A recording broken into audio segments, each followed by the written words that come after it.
So yes, you have this challenge that made you feel close to being like, can I get over this? And then this amazing opportunity saying, yes, that's like the universe saying, no, you got to keep going. Like people need your product. So I think in all of entrepreneurship, yes, but like, especially when you're dealing with a product, like a physical, tangible product, there will be challenges.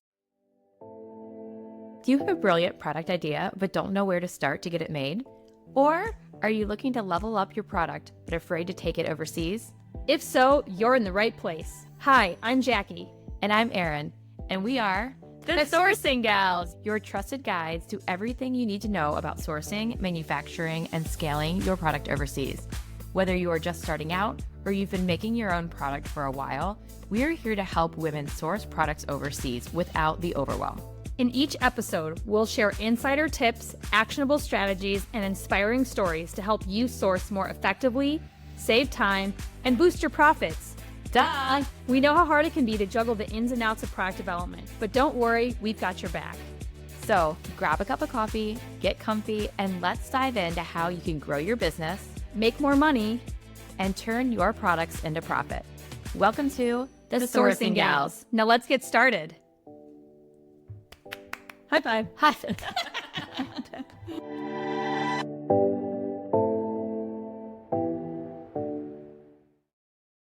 Hi, and welcome back to another episode of The Sourcing Gals. So happy to have you here today. This is going to be a fun one. It might be a little painful in some ways too. Painful, but relatable. Yes.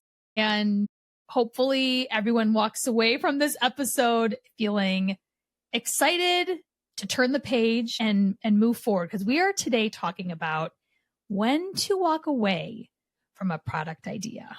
Yes, when to just pencils down, be done.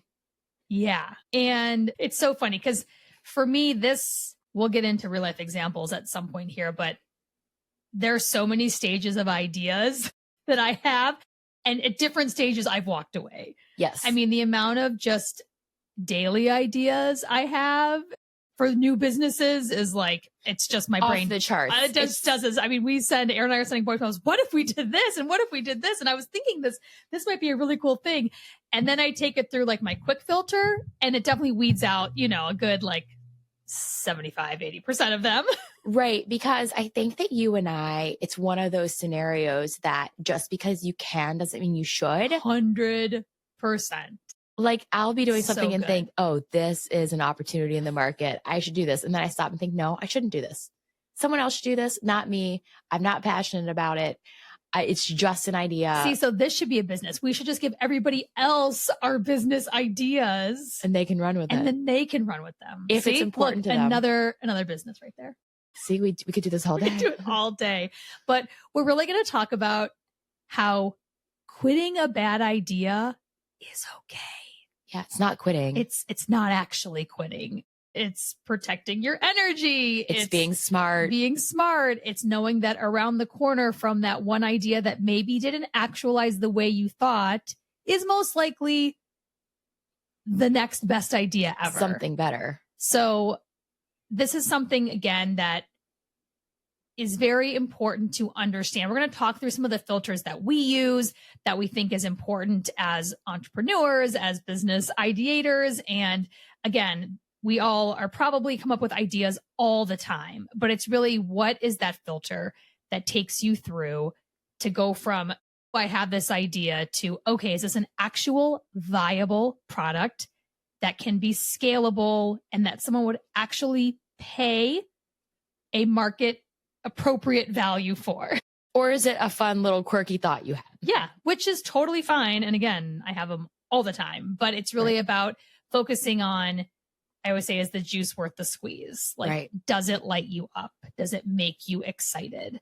And these are, again, I'm jumping ahead a bit, but like some of the things that we internally will go back and forth with each other on when we have new ideas, right? Because to your point, just because you can doesn't mean you should. I love that. And also, just because you maybe push pause on an idea now doesn't mean it may not be viable sometime in the future, because some of the ideas, it's just that maybe you don't have the support system, you don't have the right factory, you don't have the right resources, you're not in the right place to do it. I'll give you a good example of when we lived in New York City, I had nowhere to put my inventory for my home brand. Yeah. So I had to push a big old pause on it, which broke my heart. But, it was for me, it was like, what opportunity supersedes the next? And for me, that was. And that's so interesting. So my pajama brand, Piper and Mint, it's an idea that a friend actually brought to me. She's like, there needs to be something out there for this. And we even started working on it 12 years ago, and life happened, more kids, job changes, and it fell by the wayside. Right. And then 10 years later, I hit a restart button on it. And oh my gosh, to imagine myself launching a brand 10 years ago without any of the knowledge that I've had now being on the vendor side of the business for so long and on the client side of the business for so long. I mean, I'm not saying I couldn't have got there, but there's no way it would be at the pace and scale and trajectory of where I'm at today. So Not again, that was a big pause button, and it stayed with me. So then 10 years later, when I'm still waking up being like, God, this still is something I can't get rid of. It's like, okay, I hear you now, universe, like time to take action. And I had the capital and the wherewithal to be that much more confident when I launched it. But also you started out as a completely postpartum brand. Yes. And then you did a pivot into the,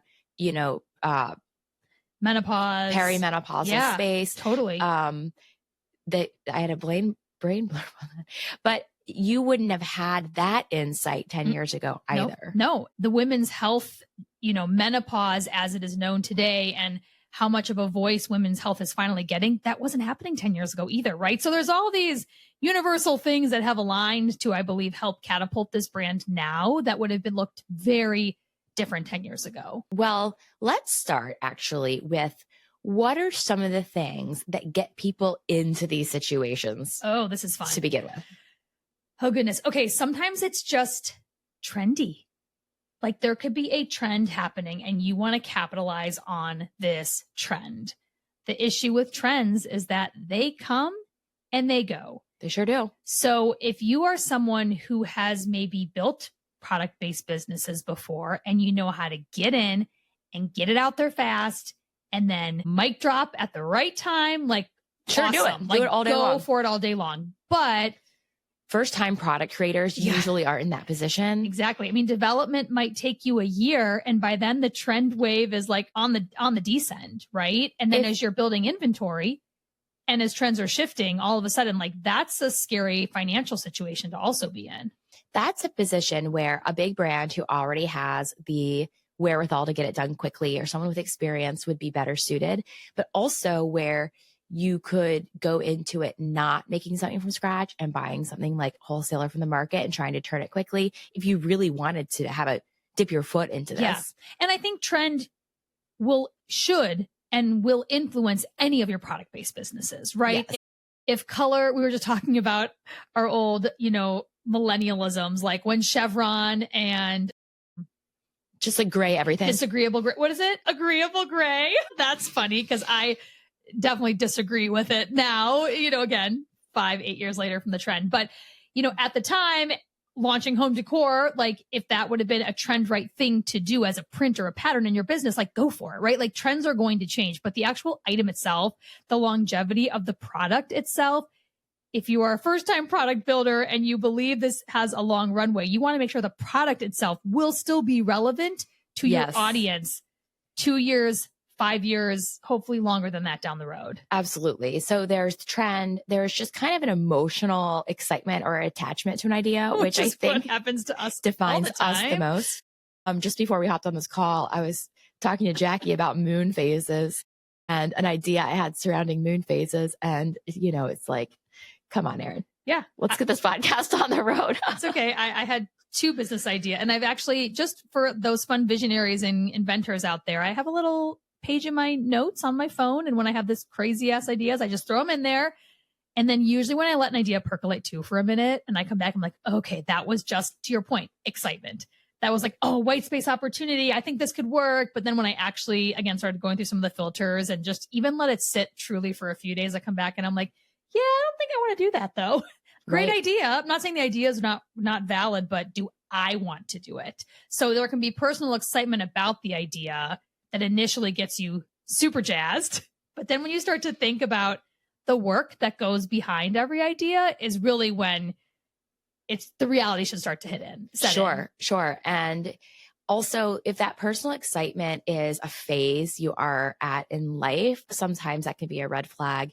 I had a lot of ideas when I was getting married about this would be perfect for brides. Yeah. And then after I was out of that phase, I was like, I do not care about that anymore. But there are some spaces where that can be important, like even like the baby or pet space. Those are always areas that are kind of really big revenue drivers in our communities. It doesn't have to be a passing phase. It can still be a good idea. But if you're only personally excited about it for a limited period of time, then it's a little bit of a red flag. Yeah. So let's talk about some other red flags when you think of product ideas. So sometimes if it is a really hard thing to describe to somebody, what is in your head, that should just take a little caution there, right? If it is hard to put into words what you're talking about, that could be because it's such a big disruptor that nothing like it exists. So I'm going to put that aside. But if it's something that's so far reaching from anything on the market where it's bordering on like imaginative to the point where you actually couldn't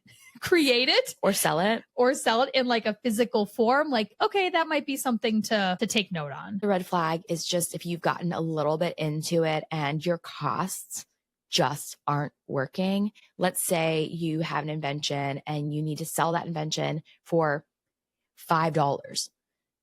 It's a consumable product. It's something people use and throw away, but you can't get a cost below $6. You obviously aren't going to be able to sell that product. It's something to put a pin in, stick in your notes app, and keep your eyes open for other opportunities. They may come to you, but you obviously can't go forward. Yeah. Or you have to take that idea and say, what would give this 3 to 4 times more value? Yes. To allow you to pay $6 for it because you're going to sell it for $29 or $34, right? But all of a sudden that $5 item to be worth 5 times has to bring additional value, has to bring something extraordinary that people will pay for. And people will pay for a great product, right? They will pay for different, but it has to be different. It has to feel different. Now, this is just pulling it out of thin air. I'm thinking about like if that were a kitchen sponge and someone's like, it's $30, you'd be like, yeah, right. But I'll tell you, I own a $28 kitchen Do you? sponge. I'll tell you why. It's washable. It's antimicrobial. It's a scrubby on one side. It's cute pattern print on the other. It was made by a woman-owned business. And actually, to be fair, it was a set of 2, but I love them, right? And so I saw innovation. It gave me a 2-in-1. It's not throwaway. It's eco-friendly, and I'm supporting a local business. So I was, there you go. The person or maybe the schmuck that said, hey, I'll pay $28 for these 2 sponges. And they're great. And I love them. But I was thinking about if it's a throwaway, let's say this is what I was pulling out of thin air. Let's say it's a like tape that you use to like pull up your boobs when you have like a halter neck top and you're going out for like a wedding night. You know what I mean? Like if it's something that's like, this is very specific, I need it, I'm not going to be able to get this anywhere else, like I'll pay whatever. So, but those are so like few and far between. And even if you're a first time creator, a lot of those things are really better left to the folks who do that day in and day out. So again, like if it's a low margin item or if it's a slow selling item, they're making up that money with their other products in their repertoire. Yeah. And I think speaking of being a consumer, another red flag is if you can't nail down who your customer really is. Sometimes you're like, everyone's my customer. Well, No. That becomes a very hard thing to market, especially when you talk about getting into paid ads and building a social media and getting marketing behind it. So if you can't, when you're serving everyone, you're serving no one. Yes. So if you can't narrow in on your target market, that might be a red flag of a product idea. Also, if the idea of bringing this item to market does not bring you joy, it might be reason to pause. If it feels forced. Yes. If it feels maybe not aligned with you and your skill set or, you and even your knowledge. I have a really good personal example. So I had a weekend away with some girlfriends and they all are wonderful sourdough makers. And I'm a sewer as well. So I was in my weekend project, which we go away and we craft. So that's what we do. I was taking an antique quilt and turning it into a jacket. And the antique quilt is actually made out of old flour and corn feed sacks from way back in the day.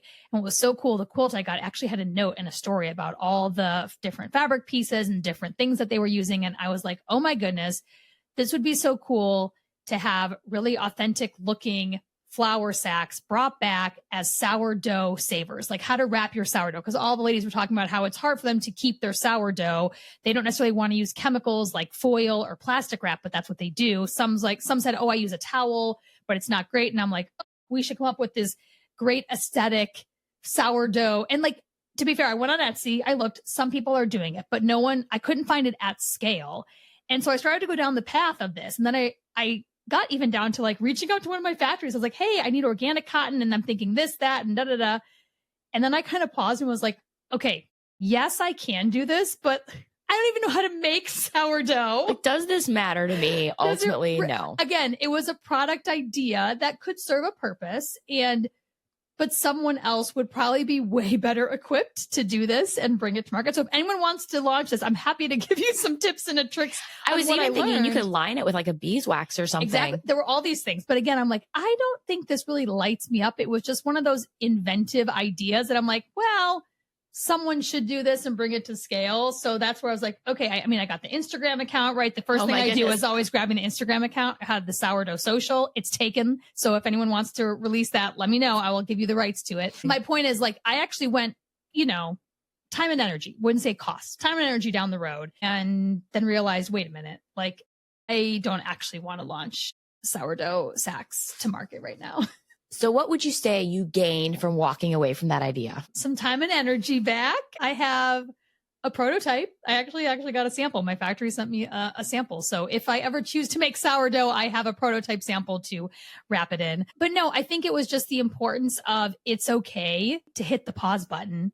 And really, I took the idea and kind of threw it in the trash, to be honest. And not that the idea was trash. Not at all. I still think it's an awesome idea, but it wasn't the idea for me to be focusing on right now and investing right now.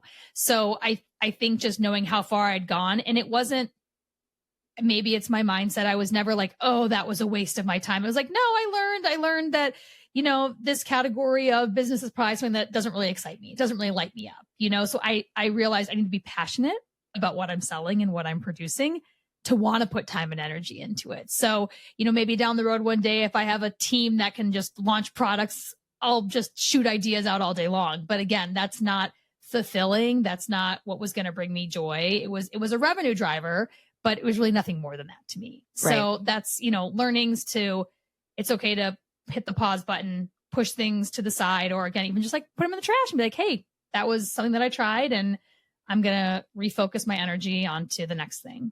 I think there's also a difference between walking away because it's hard or walking away because it's not right. That's a great point. There are many times, and actually some of our product-based founders that we are in talks with, they are hitting points in their development journey that is very hard, where it would be very easy for them to be like, you know what?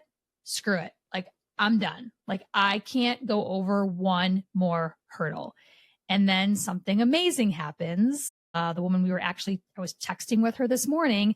She's running into some really big challenges with testing and compliance. She's in the baby space. So the regulations she's finding out about a little bit later in her development journey are causing some spin, right? And it's going to be work. I said, it's going to be some heavy lifting, but you can do it.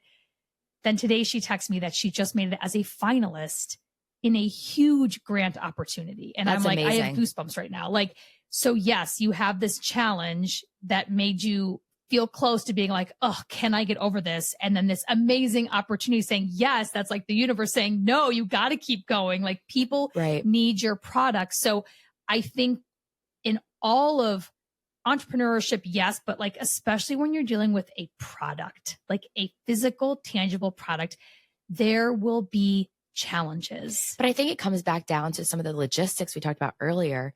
Does it function? Does it work? Does it cost out? Does it bring you joy? Does it serve a bigger purpose? Does it serve a purpose? If you can answer yes to those, like they're just hurdles, keep going. Yeah. If those are like no's, then, you know, the hurdles are going to feel even more insurmountable, and it may not be worth the effort. Yeah. So again, I want to make sure that we're clear in this episode. This isn't like, oh, shit gets hard, let me just move on. Like, no, we're talking about really feeling aligned with what you're doing, aligned with the idea, knowing it will get hard at some point, and many points it will be hard. And I can tell a personal story here. I'm going to be vague because this idea is not quite in the market yet. But I had a good idea that came from a need, and I ideated it in one way. And then I got prototypes. I used it. It didn't function the way I wanted it to. I tweaked the function, changed the way it worked. When I changed the way it worked, it actually changed who the customer was. But I found out like that was okay. That customer base was actually bigger. That was a bigger demographic than what I was going for in the beginning. Mm-hmm. So this took a path that was not my initial idea, but ended me up in a spot that was probably a bigger revenue opportunity. And then it ended up panning out. Now I'm in testing phases, so I don't want to divulge more, but it did take a couple turns that I thought, oh, is this silly? Should I still work on this? Yeah. And I just kept kind of chipping away at it. I didn't quit my day job. I just kept tweaking and working and thinking and showing it to people and getting feedback. And it ultimately landed me in a spot that was a better position than where I'd started. So the adversity, really, it's opportunities. It truly is. And what's on the other side of those adversities might keep you might get back right on your path, or it might take you down, you know, a slightly different journey. But I believe if all of those check marks for yeses that Erin said are yeses, then when it gets hard, push through, leverage your network, ask for help, you know, hit us up on a DM. If it's product related, we'll help you however we can. But just know that the journey is not going to be linear, right? It's just nothing ever is.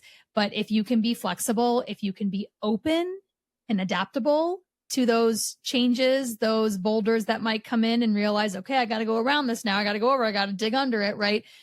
It just could be amazing what's on the other side of it. And I say that also because I don't want someone to skew their idea so much that it's not recognizable as what originally brought them joy. Mm-hmm. The way my idea changed actually made it function a little better, and it made it more usable, which I was like, well, that's a happy little surprise. Yeah. We call those Bob Ross happy accidents. Happy accidents. Mm-hmm. My favorite. And so those are great things, but also great things are the knowing when to walk away and just knowing when to pivot into something else that's going to bring you more joy, more revenue potential. Because as a business person, and even if you're just throwing ideas out, you are an entrepreneur. Like if this is something that every single day you're like having ideas and writing them down, like you're an entrepreneur at heart. We talked about archetypes earlier today too, Jackie and I, in like a conversation. I don't know what that archetype is, but nonetheless, if you are that kind of person, making strategic decisions about where to spend your energy and where not to is smart business. It's not giving up. It's not failure. It is smart business. Correct. So I feel like today we've given a lot of information about, at least from our perspective, the filters that we use day in and day out. As you could tell, we have a ton of ideas that we are constantly throwing around, but what makes a good idea stick? What makes us push through to say, okay, this is worth our energy. This is worth our time. This is worth the investment. So hopefully if you are in your product journey, you know, these are some good check marks, good filters to be thinking about, especially as you hit those roadblocks. You also, before we leave, you got to talk about the sunk cost example that you were, or the sunk cost fallacy. Yes. Yeah. So I think it's great. A theory that if you spend so much time, energy, money, blood, sweat, and tears in an idea, you are predispositioned. You're emotionally set up to continue, because you don't want to see the energy you've spent going to quote unquote waste. But by continuing, you're just continuing to waste that time, energy, and money. So in an effort to kind of save that emotional detachment from the energy you've already put into it, you're just doing it more. You're wasting more. And so being able to say, oh, I'm not going to give any more of myself to this. I can use this time, energy, money to do something bigger and better you're just setting yourself up for more success. Yeah, I love that. I think it's really smart. And I think there are times where we all can get that way. Think about it, even in relationships, right? Everything. Friendships where you're just like giving, and you're like, but we've been friends for so long. We've done that. It's like, sometimes you just got to walk away. A book. I love that. Of course you would say a book. I mean, I cannot tell you. I think maybe only twice have I not finished a book. But there are a lot of people out there who are like, nope. Yep. Not worth my time. Like if they're not vibing on it from a couple chapters in, it's like, nope, see you later. That's funny. I probably feel that way about podcasts. If they're not hooking me in the first minute, I'm like, next. Yeah. Don't have time. Next. So it's a great just thing to keep in the back of your mind as you're working through your product. And interestingly enough, if you guys come back next week, we are talking about how to start small on product ideas, when and how to kind of test the market so that you can know early on if you need to cut and run. Sounds great. So we'll come back is what I'm saying. Please come back. Well, make sure you're following us on our social channels. We're on Instagram. We're also on YouTube and wherever you listen to your podcasts, Apple, Spotify. Until next week, we're signing off. This is the Sourcing Gals. Have a great one.